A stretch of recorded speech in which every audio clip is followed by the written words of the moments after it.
Tu n'utiliseras pas le nom de l'Éternel ton Dieu en vain, car l'Éternel ne laissera pas impuni celui qui utilisera son nom en vain.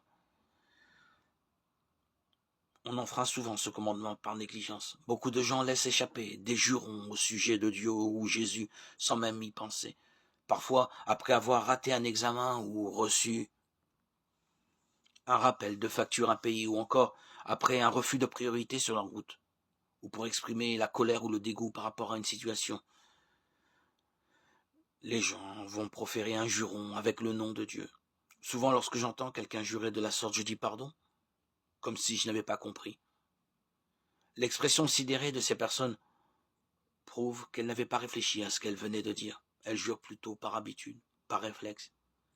C'est exactement ce qui signifie utiliser son nom en vain. C'est l'utiliser sans réfléchir ou sans faire attention et sans donner au nom de Dieu le respect qu'on lui doit. De fait, pour de nombreuses personnes, utiliser le nom de Dieu n'est rien de plus qu'une façon d'exprimer de la colère ou du dégoût. Nous pouvons penser que ça fait bien de jurer. Au lieu d'honorer Dieu pour ce qu'il est, nous méprisons complètement son nom.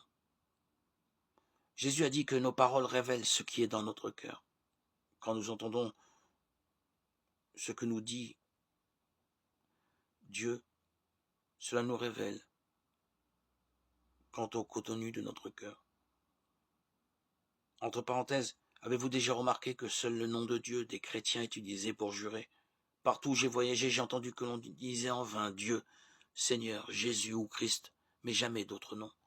Par exemple, je ne me souviens pas d'une seule situation où un camarade aurait laissé échapper au Bouddha lorsque le professeur lui aurait rendu le résultat de son test. De même, je n'ai jamais entendu qu'il se soit dire Allah pour maudire quelqu'un. Est-il possible que l'ennemi mortel de notre âme, qui connaît très bien le nom du vrai Dieu, prenne grand plaisir à entendre son nom utilisé en vain et se soucie moins des autres?